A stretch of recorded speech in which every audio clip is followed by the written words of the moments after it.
Saben, el domingo cuando llegué a casa, sobre todo el día siguiente, me quedé con la sensación de que no dije todo lo que tenía que haber dicho el domingo en el mensaje. Por cierto, ¿alguien se acuerda de qué prediqué yo el domingo? Si no voy a tener que predicar el mensaje el domingo otra vez. De Ana. Ok, de Ana. Pero salí con la sensación de que cosas que no quería decir las dije y cosas que quería decir no las dije.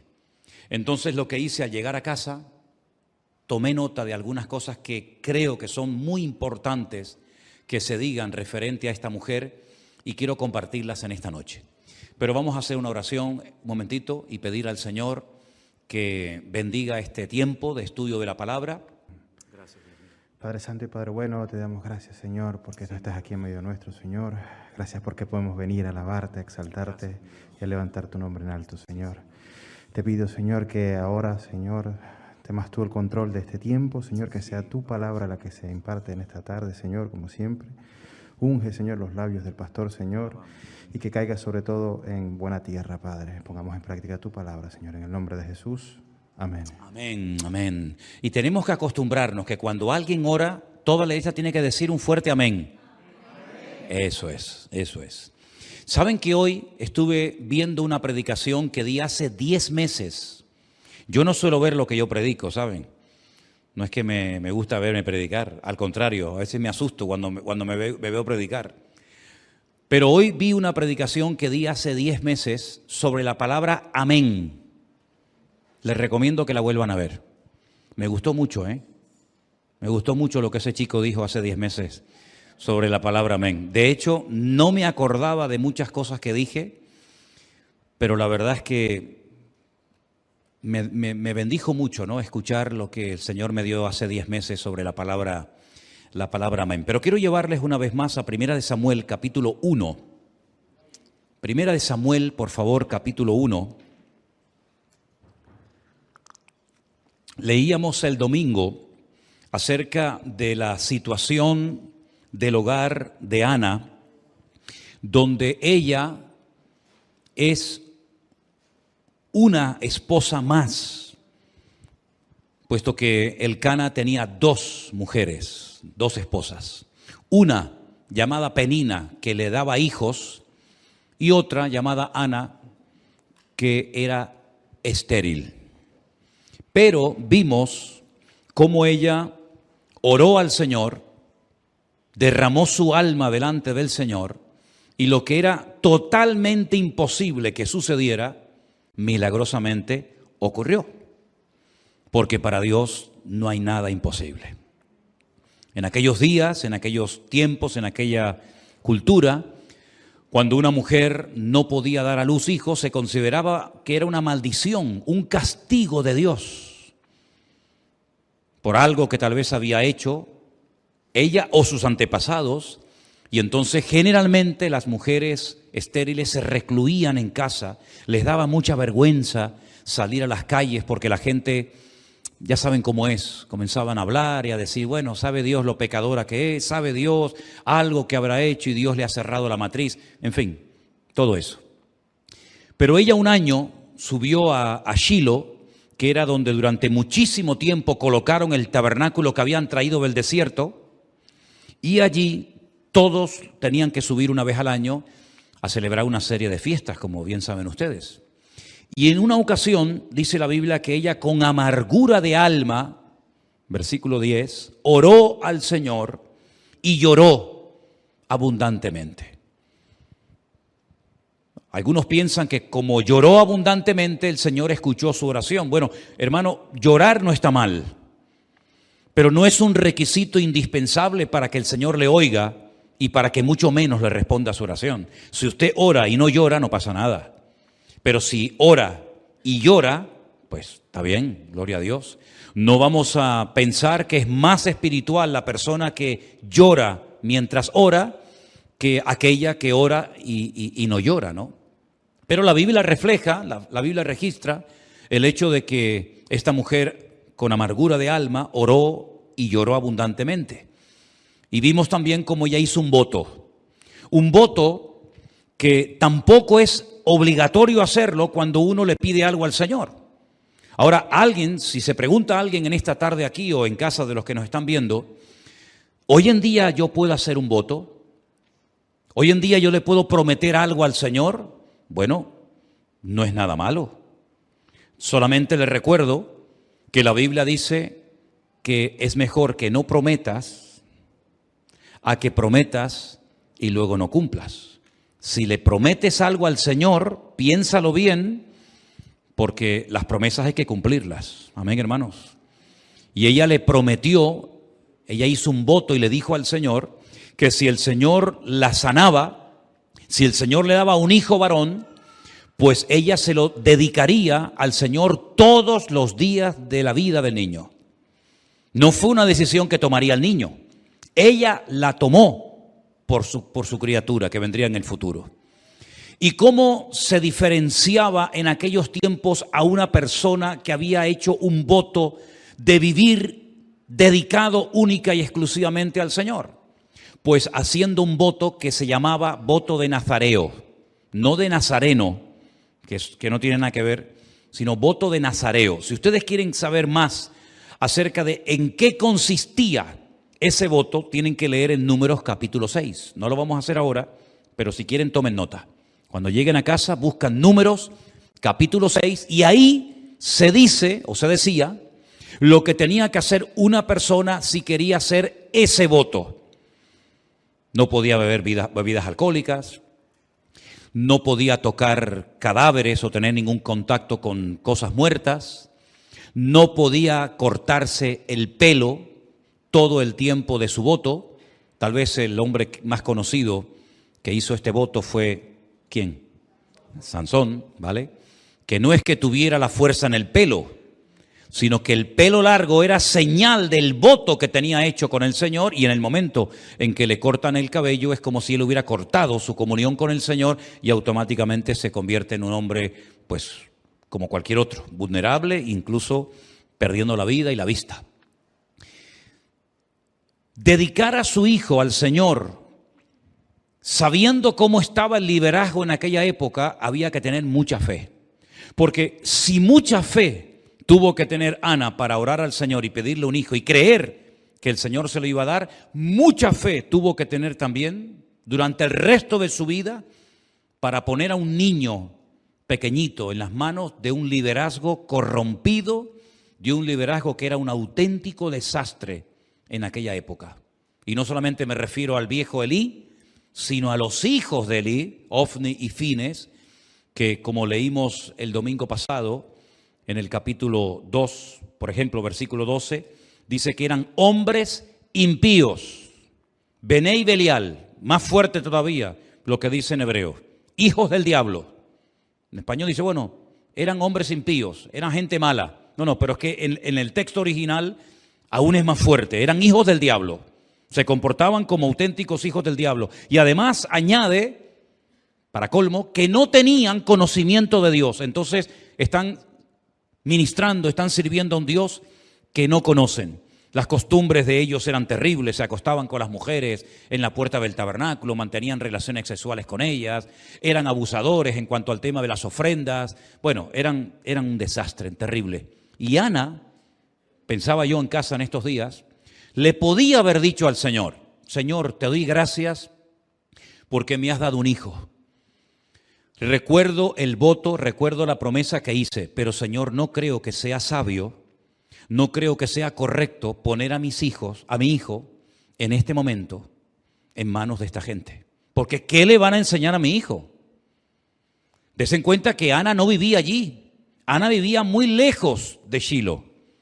Y una vez al año, durante unos poquitos días, 3, 4, 5, 6 días, era cuando tenía la oportunidad de volver a ver a su hijo. Pero hasta el año que viene no lo podía volver a ver. Tú pondrías a tu hijo o a tu hija en manos de personas corruptas que hacen unos pecados tremendos y te irías a tu casa a comer, a dormir y a vivir tranquilo o tranquila. ¿Tú lo harías? Fuerte, ¿eh? Pero ¿saben qué? Yo veo en Ana una mujer de fe. Y eso que no se menciona su nombre en Hebreos 11. En la lista de las héroes de la fe, ¿saben? Que se mencionan a muchos nombres y también algunas mujeres. Lo que me llama la atención es que no se habla de ella. Claro, no se va a nombrar a todos, evidentemente, sino la lista de Hebreos 11 sería una lista interminable. Pero ella demostró fe antes y después de haber dado a luz. Antes porque era estéril y solamente Dios podía hacer un milagro. Y después porque durante toda su vida se desprendió de su hijo porque era lo que le había prometido al Señor. Y ella fue coherente con el voto, con la promesa que le hizo a Dios. Por eso dije hace un instante que si le prometes algo al Señor, piénsalo bien porque te comprometes a tener que cumplir el voto, la promesa que le has hecho al Señor.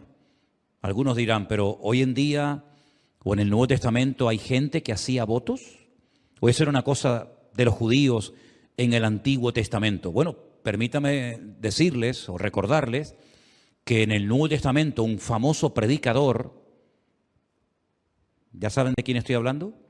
Dice que hizo un voto.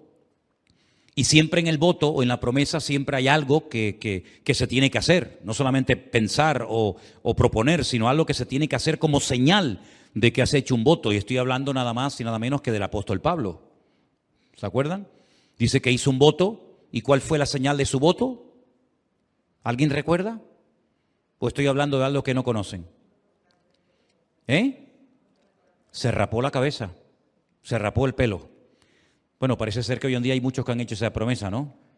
Parece que hay muchos devotos nazareos, ¿no? O bueno, en este caso no podrían ser nazareos porque se tienen que dejar crecer el pelo, ¿no?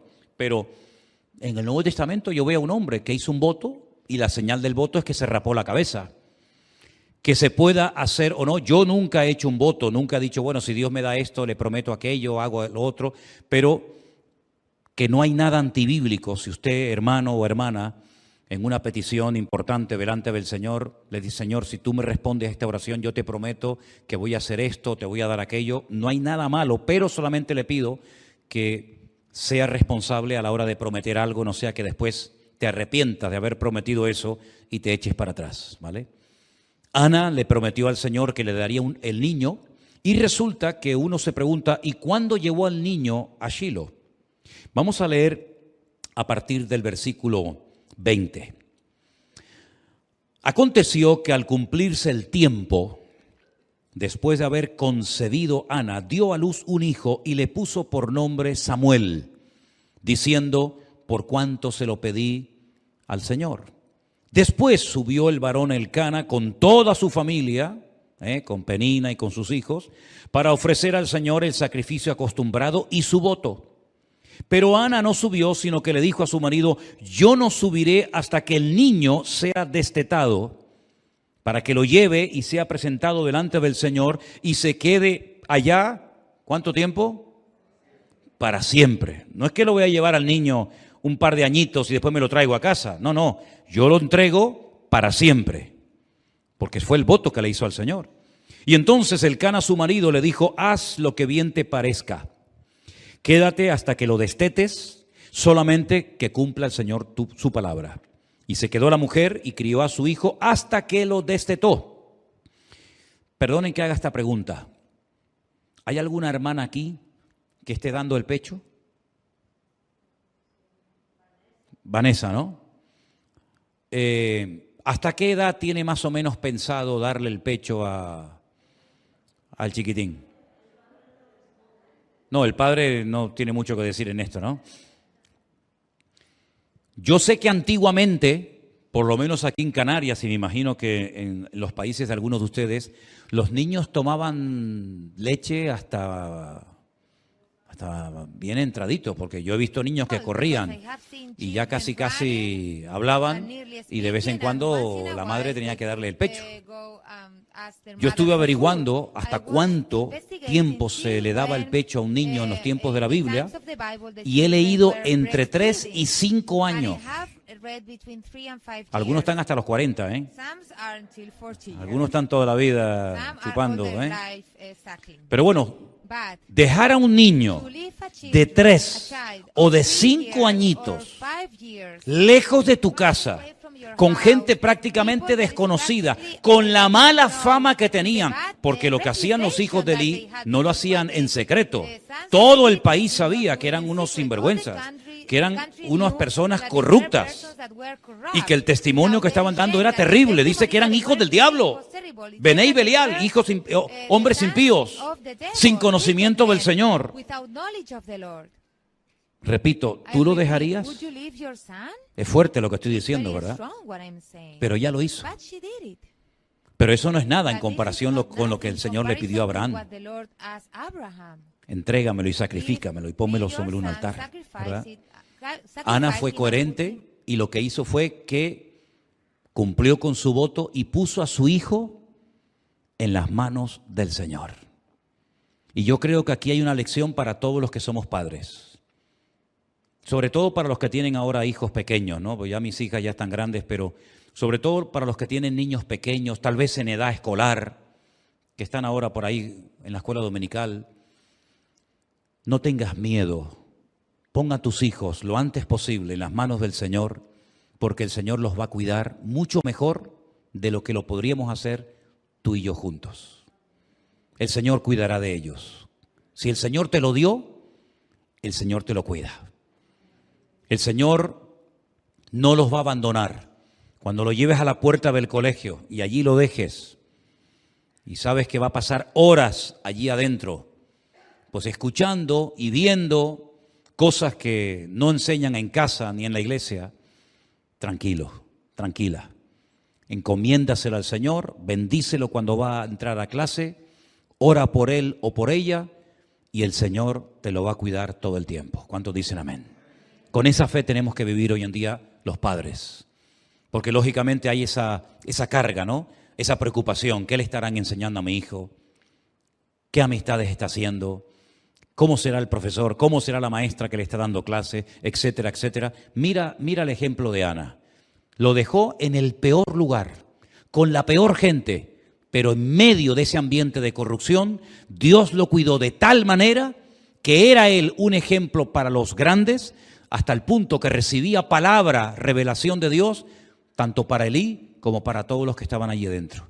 Y Dios lo cuidó espiritualmente, físicamente, y llegó a ser un gigante de la fe, y gracias a la vida de Samuel, el pueblo de Israel no terminó totalmente corrompido, porque había un varón de Dios, pero detrás de él había una madre que oraba por él y que lo consagró al Señor todos los días de su vida. ¿Cuántos dicen amén? Un ejemplo tremendo.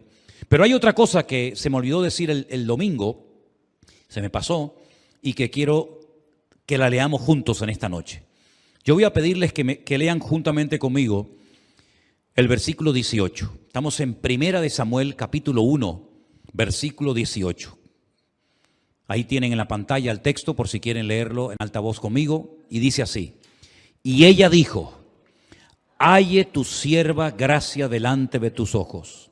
Y se fue la mujer por su camino y comió y no estuvo más triste. Si ustedes comparan el versículo 18 que acabamos de leer con el versículo 7, dice que Ana lloraba y no comía. ¿Lo veis? Ana lloraba de tristeza, de amargura, y no comía. Se le cerró el estómago. ¿No te ha pasado cuando estás nervioso, cuando estás preocupado, que se te van las ganas de comer? A otros no. Yo sé que a otros están nerviosos y les da por comer. Y comen como lima. Pero generalmente se les cierra el estómago, ¿verdad? A la gente que está preocupada, nerviosa, angustiada, preocupada. Y eso le pasó a Ana. No quería comer. No quería comer. Lloraba y lloraba y lloraba de esa pena tan grande que tenía. Pero mira, otra vez, versículo 18 dice: se fue la mujer por su camino, comió, cosa que antes no hacía o no podía, y no estuvo más triste. ¿Saben lo que me venía a la cabeza cuando leía este versículo? Y no estuvo más triste. Cuando Felipe se encontró en el desierto con aquel etíope eunuco que venía sentado en el carro leyendo una porción del profeta Isaías, dice que se bautizó, evidentemente reconoció al Señor Jesucristo como su Salvador personal, y dice, y siguió gozoso su camino. Esto fue lo que le pasó a Ana. Ahora, fíjense bien, vamos a hacer un esfuerzo con nuestra mente, con nuestra imaginación y ponernos en su lugar. Está hecha polvo, con el estómago cerrado, un manojo de nervios, preocupada, angustiada, amargada, afligida. Ponle todos los adjetivos que quieras. Se pone a orar, llora, derrama su alma delante del Señor. Se levanta, come y nunca más volvió a estar triste. ¿Qué le pasó? ¿Vio algún ángel? ¿Se le presentó Gabriel o se le presentó algún ángel? ¿Tuvo alguna visión? ¿Entró en éxtasis y el Señor le trajo una palabra del cielo y vio ángeles, serafines y querubines? Nada. No vio nada, no se le apareció nadie, no sintió nada, oró, se levanta de la oración, se pone a comer, se le va la tristeza y vuelve a su casa y al año siguiente tiene en sus brazos nada más y nada menos que aquel gigante de la fe llamado Samuel. ¿No deberíamos nosotros hacer lo mismo? Pregunto, ¿sí o no? ¿No deberíamos actuar igual? ¿Te estás cargado? ¿Estás preocupado? ¿Angustiado por lo económico, con los hijos, en fin, con lo que sea? Hagamos lo que hizo Ana, porque funcionó. Y lo que funciona hay que imitarlo y hay que hacerlo. Ponte de pie, de rodillas, sentado, como quieras. Ora, presenta tu vida, tu petición delante del Señor. Desahógate y llora y clama y haz lo que quieras delante de la presencia del Señor. Cuando digas amén, te levantas, comes, y se acabó. Y no vamos a estar otra vez con lo mismo, hablando de lo mismo, triste, llorando, preocupado, angustiado, que mira que no me llamó, mira que sí me llamó, mira lo que me dijo, mira que no sé qué. Se acabó, hermanos. Cambió por fuera y por dentro. No comía, ahora como. Estaba triste, ahora estoy alegre. Antes no se podía estar al lado de ella porque estaba siempre de mal humor, irritada, preocupada, nerviosa. Ahora da gusto estar al lado de esta mujer. Es otra mujer. Cambió completamente. Fíjate cómo cambió, que yo el domingo les recuerdo que leí todo el cántico, toda la oración profética del capítulo 2, que les voy a pedir que esta noche, si puede ser y se acuerdan, vuelvan a leerla, por favor, antes de dormir o en la cama, cojan su Biblia y lea 1 Samuel 2, del 1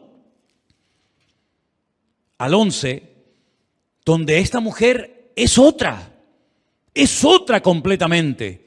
Se goza, se alegra, profetiza, le atribuye al Señor cosas que nadie había visto hasta ese momento. Y déjenme que les dé un dato que me llamó la atención.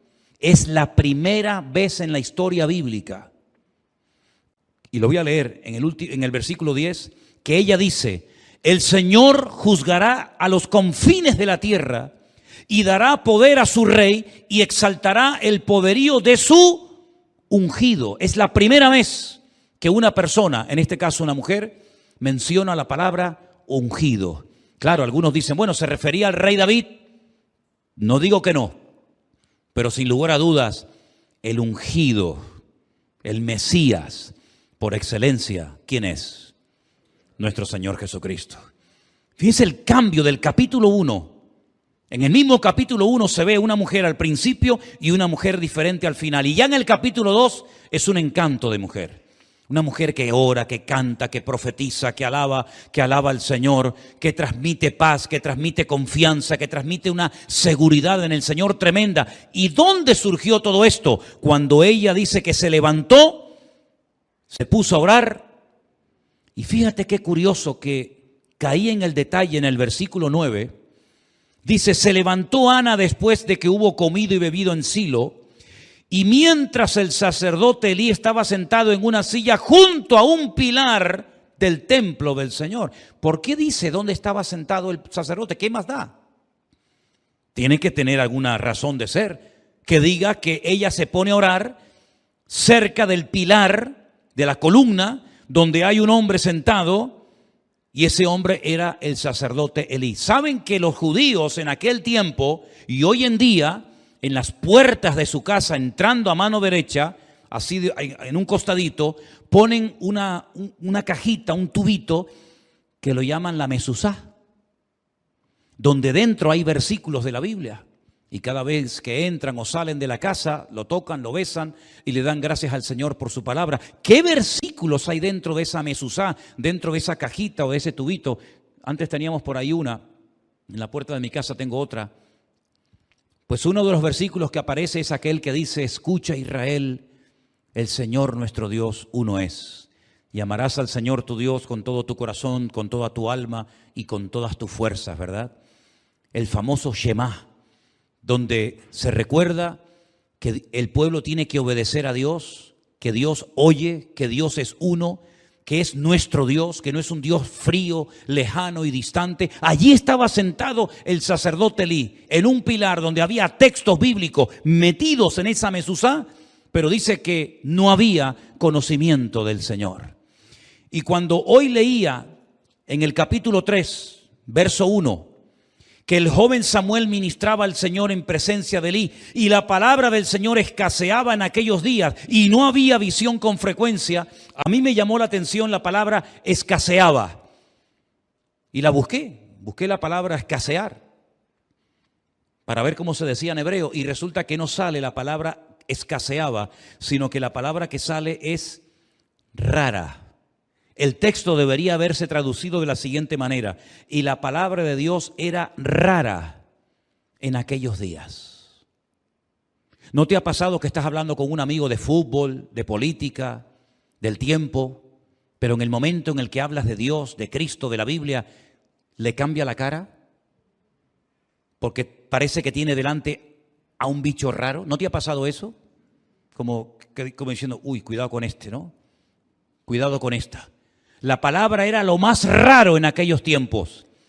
Y resulta que quienes tenían que predicarla no la predicaban porque no la conocían, porque para ellos era rara la predicación de la palabra de Dios en aquel tiempo. Así estaba el pueblo, descontrolado, desanimado, deprimido, sin palabra de Dios, sin presencia del Señor, con un ritual religioso que iban a Shilo, presentaban sacrificios de animales, pero no había palabra, no había bendición, no había nada. Y cuando el Señor quería hablar, tenía que utilizar a un niño, porque era más sensible un niño a la voz de Dios que aquellos hombres que profesionalmente se dedicaban a la religión, pero que de espirituales no tenían absolutamente nada. Y esto me ha golpeado mi alma y mi corazón, porque a veces se puede estar trabajando para Dios sin conocer a Dios. ¿Qué les parece? A veces se puede estar cantando a un Dios que no se conoce.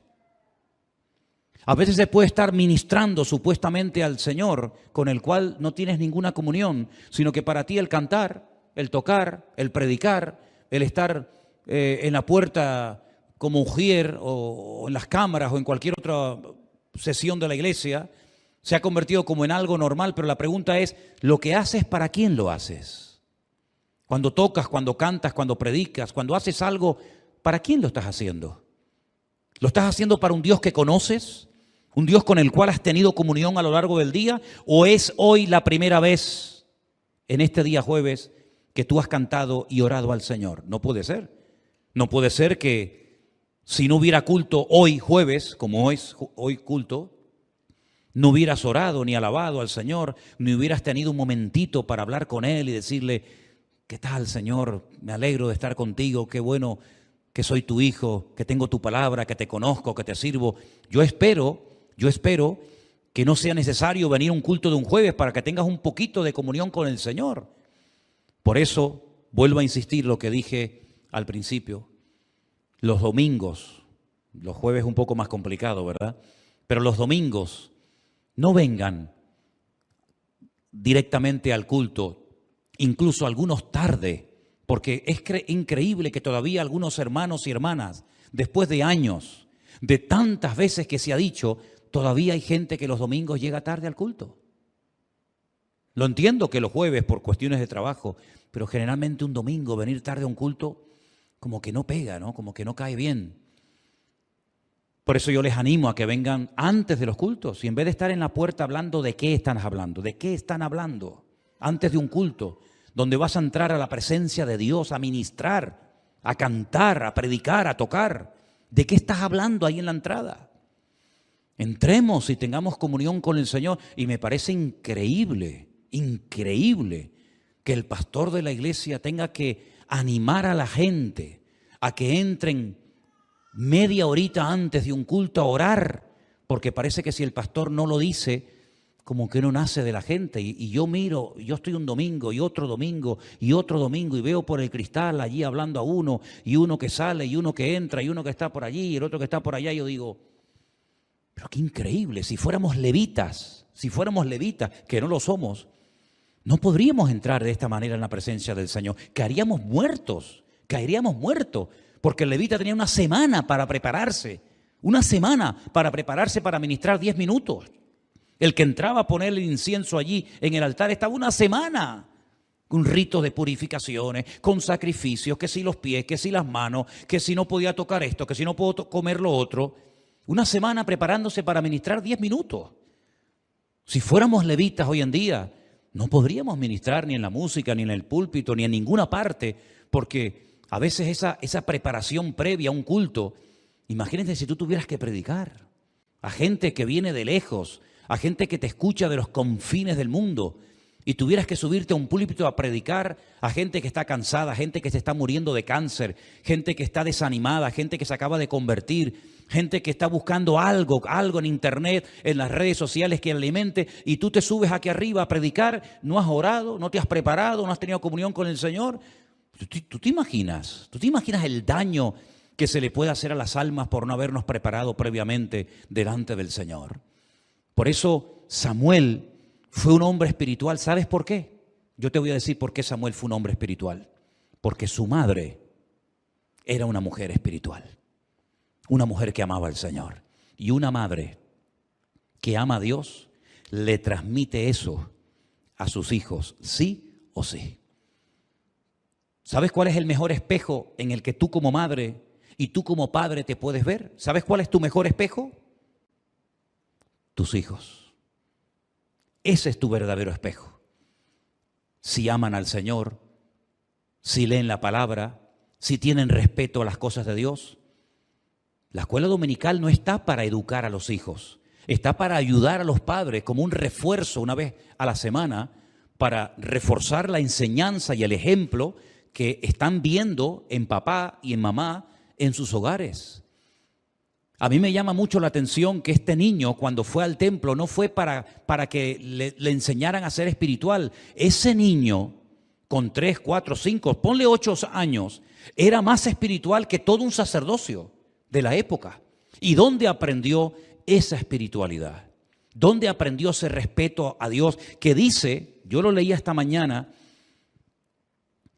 dice que no dejaba caer a tierra ni una sola palabra del Señor. No lo iba a leer esta tarde, pero leí esta mañana. Aquí está, lo acabo de encontrar. Primera de Samuel, capítulo 3, verso 19. Samuel creció, el Señor estaba con él y no dejó caer a tierra ninguna de sus palabras. Para él la palabra era algo increíble. Todo lo que oliera bendición, todo lo que oliera a Dios, allí estaba Samuel. Allí estaba Samuel. Que había que levantarse temprano, abrir las puertas del tabernáculo, allí estaba Samuel.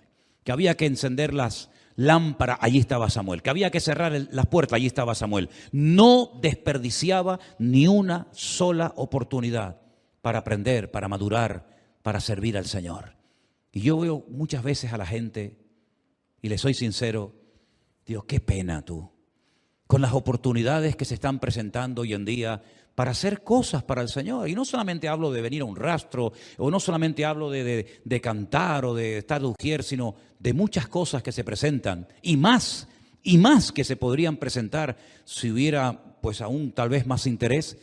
Cómo la gente a veces deja desperdiciar oportunidades para servir al Señor. Yo, perdonen que me ponga de ejemplo, pero cuando yo era joven, que fui joven en un momento de mi vida, yo estaba en todo.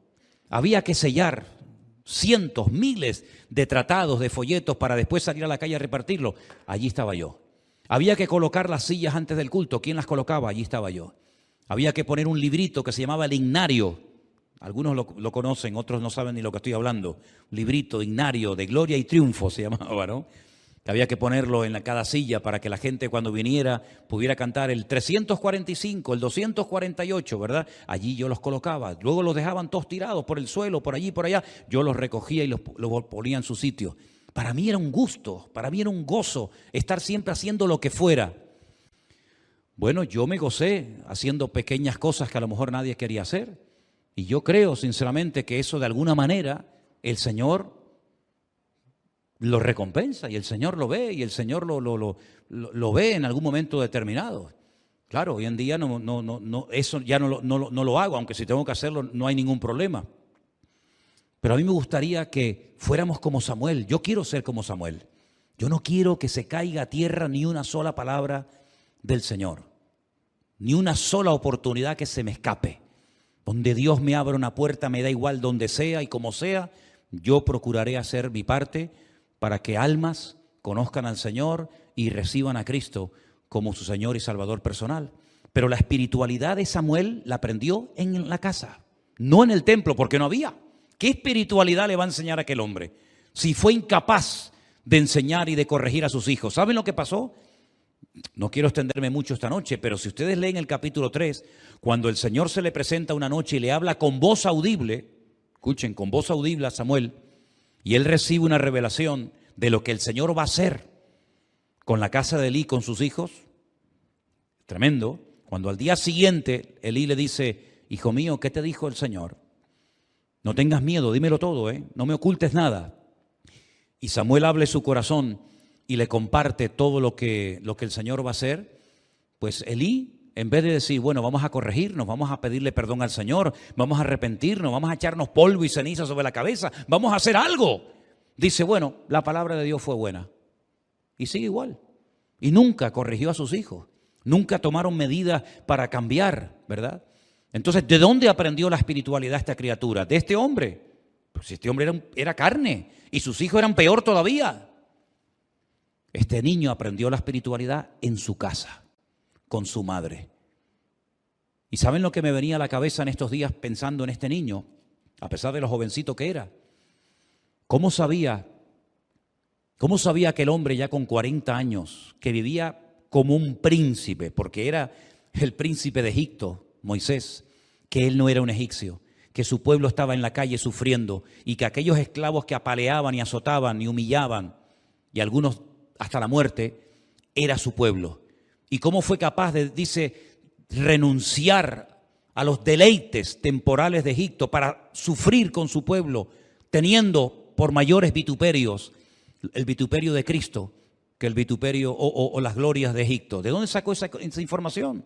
De los años, de los poquitos años que estuvo en su casa con su hermano Aarón, con su hermana Miriam, con su madre, y la madre le inculcó, le metió la palabra, le metió el amor a Dios, ¿verdad? Le metió a Dios en su vida. Después se va al palacio, ya no lo ve nunca más, pero ese niño a los 40 años dice, no, yo no soy de aquí. Yo vivo aquí, pero yo no soy de aquí. Es como nosotros, vivimos en el mundo, pero no somos de este mundo. Entonces él se va a la calle y se identifica con los esclavos, siendo él el príncipe de Egipto. ¿Dónde sacó esa información? ¿De Faraón? Esa información la sacó de su hogar. Luego, hoy en día, el hogar tiene más peso en la vida de nuestros hijos que la misma iglesia.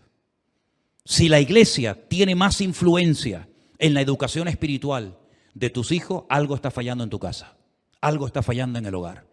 Porque yo veo que los grandes hombres de Dios, donde aprendieron la escritura, donde aprendieron a ser hombres de oración, gente responsable y madura, si no, miren a José, miren a Daniel, miren a tantos personajes de la Biblia, fue en el hogar. Entonces te tienes que preguntar, ¿qué tipo de padres estamos siendo? ¿Qué tipo de ejemplo le estamos dando a nuestros hijos? ¿Van a ser nuestros hijos más espirituales que nosotros?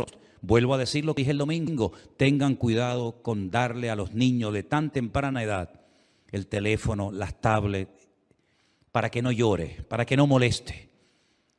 Y para que no moleste y para que no llore, le das algo que el día de mañana te va a resultar imposible controlarlo y quitárselo de las manos. ¿No dice la palabra, instruye al niño en su camino y aun cuando fuere viejo no se apartará de él? El diablo conoce ese versículo de memoria y el diablo a los niños desde pequeños los instruye y les da lo que a los niños les atrae y los atrapa y los vuelve locos. Ya la chupa, el biberón, la chupa, como llamamos en algunos países, ya ha pasado de moda, eso ya no tiene ningún sentido, eso es de la prehistoria, ¿verdad? Hoy en día se ha pasado a la tecnología, pero ojo, para que el niño no llore, ora con él, ora con ella. Porque si tú oras y la niña o el niño sigue llorando, yo me plantearía mucho tu influencia espiritual sobre tu hijo. Porque hace años yo me acuerdo en iglesias que los niños estaban inquietos y llorando, y yo lo he visto, cómo el padre o la madre o el mismo pastor o un hermano se juntaban allí y oraban con el niño o con la niña y se quedaba dormido. Y eso hace años que yo no lo veo en las iglesias, pero yo lo vi en mi juventud. Porque los niños siempre han sido revoltosos y siempre han sido inquietos y lloraban y ¿verdad? Pero allí estaba el papá, yo no sé lo que le hacía, ¿verdad? Lo cogía, le ponía las manos, oraban y tal, y el chiquillo, ¡pum!, se quedaba anestesiado. Yo no lo he visto eso hace ya muchos años. Sino, toma, para que se calle. Entonces, veo un hombre espiritual porque en el hogar había espiritualidad y había amor de Dios. Lean ustedes la oración profética, el cántico de Ana, y se van a quedar. ¿Cómo no va a ser este niño espiritual con el pedazo de madre que tenía? ¿Cómo no va a orar bien? ¿Y cómo no va a ungir al primer y al segundo rey de Israel? ¿Y cómo no lo va a tener todo el país en honor? Como dice aquí, todo Israel, desde Dan hasta Beersheba. ¿Eso qué significa? Lo he explicado muchas veces. ¿Dónde está Dan? Arriba en el norte, ya casi ya en frontera con el otro país. Y Beersheba, abajo, en el sur, es como decir, de punta a punta, de Ushuaia a La Quiaca, ¿no? Como dicen en Argentina, ¿verdad? Todo el país sabía que Samuel era un hombre de Dios, profeta fiel del Señor. Pero esa espiritualidad no se aprende en 2 días, sino se imprime en la vida de los hijos desde la cuna. Ora por tus hijos todos los días. Incluso hasta cuando están durmiendo, que va a ser más fácil. Está durmiendo en la cuna, acércate, que no te oiga, y ora por él, y ora por ella, que Dios lo guarde, que Dios lo proteja, que Dios guarde sus sueños. Y he visto niños que a veces cuando están dormidos sonríen. ¿Te pasa a ti con los tuyos? Qué bonito, ¿no? Cuando ves a un bebecito, a una niña, a un niño pequeño, riendo, tú dices, ¿de qué se estará riendo? Pero que la paz de Cristo la experimenten, permítame la expresión, la mamen desde temprana edad, para que cuando sean mayores sean espirituales, porque nosotros tenemos que entregarle a nuestros hijos y a la siguiente generación una vida mucho más espiritual, comprometida y consagrada que la que nos entregaron a nosotros.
Algunos de ustedes nacieron en este ministerio, otros de ustedes vinieron de otras congregaciones y tal vez no vinieron bien instruidos, bien enseñados en la palabra, en fin, Dios lo sabe.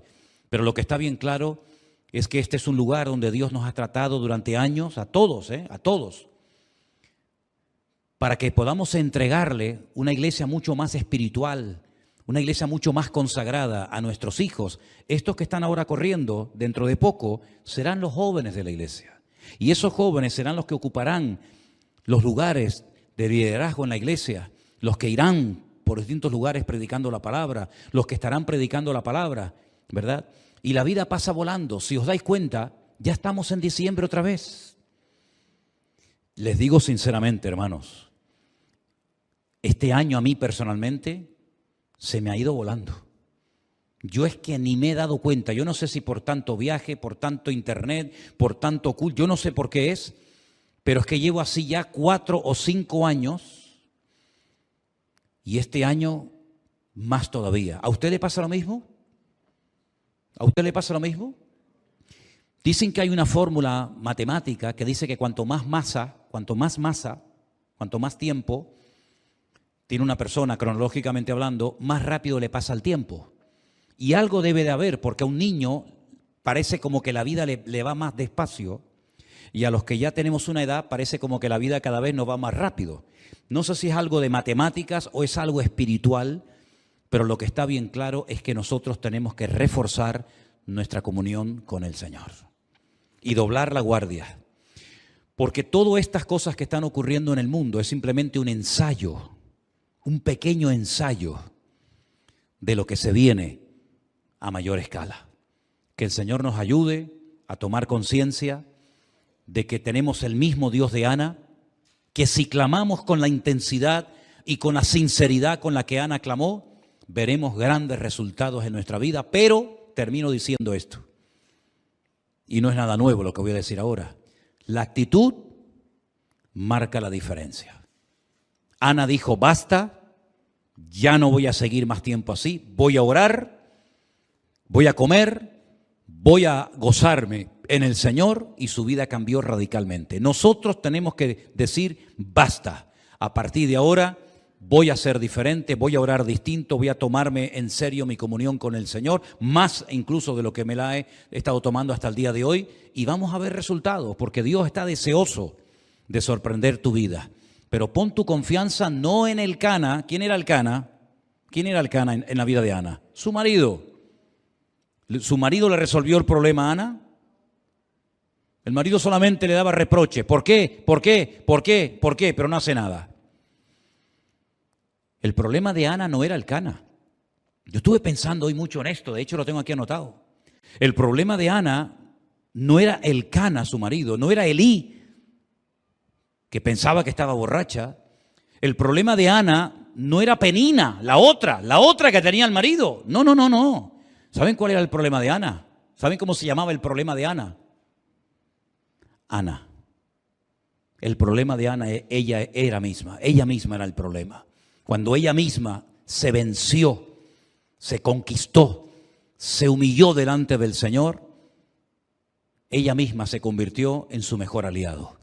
Y siempre he dicho que nuestro mayor enemigo somos nosotros mismos. Que el Señor nos ayude a superar todas nuestras debilidades, y cuando estés con la soga al cuello y ya estás al borde de la desesperación, hagamos lo mismo que hizo Ana, hagamos lo mismo que hizo David, hagamos lo mismo que hizo José, hagamos lo que han hecho todos nuestros hermanos a lo largo de la historia. Orar. Desde la angustia invoqué al Eterno, y el Eterno me respondió. Clama a mí y yo te responderé y te enseñaré cosas grandes y ocultas que tú no conoces. Y así podríamos estar toda la noche mencionando promesas y promesas y promesas que nos hablan de que cuando oramos al Señor, el Señor responde con poder y nos sorprende gratamente. ¿Cuántos dicen amén? Cerramos nuestros ojos ahí donde estamos. Oramos a nuestro Dios en esta tarde con fe, dándole gracias y pidiéndole al Señor que si hay alguna actitud equivocada en mi vida,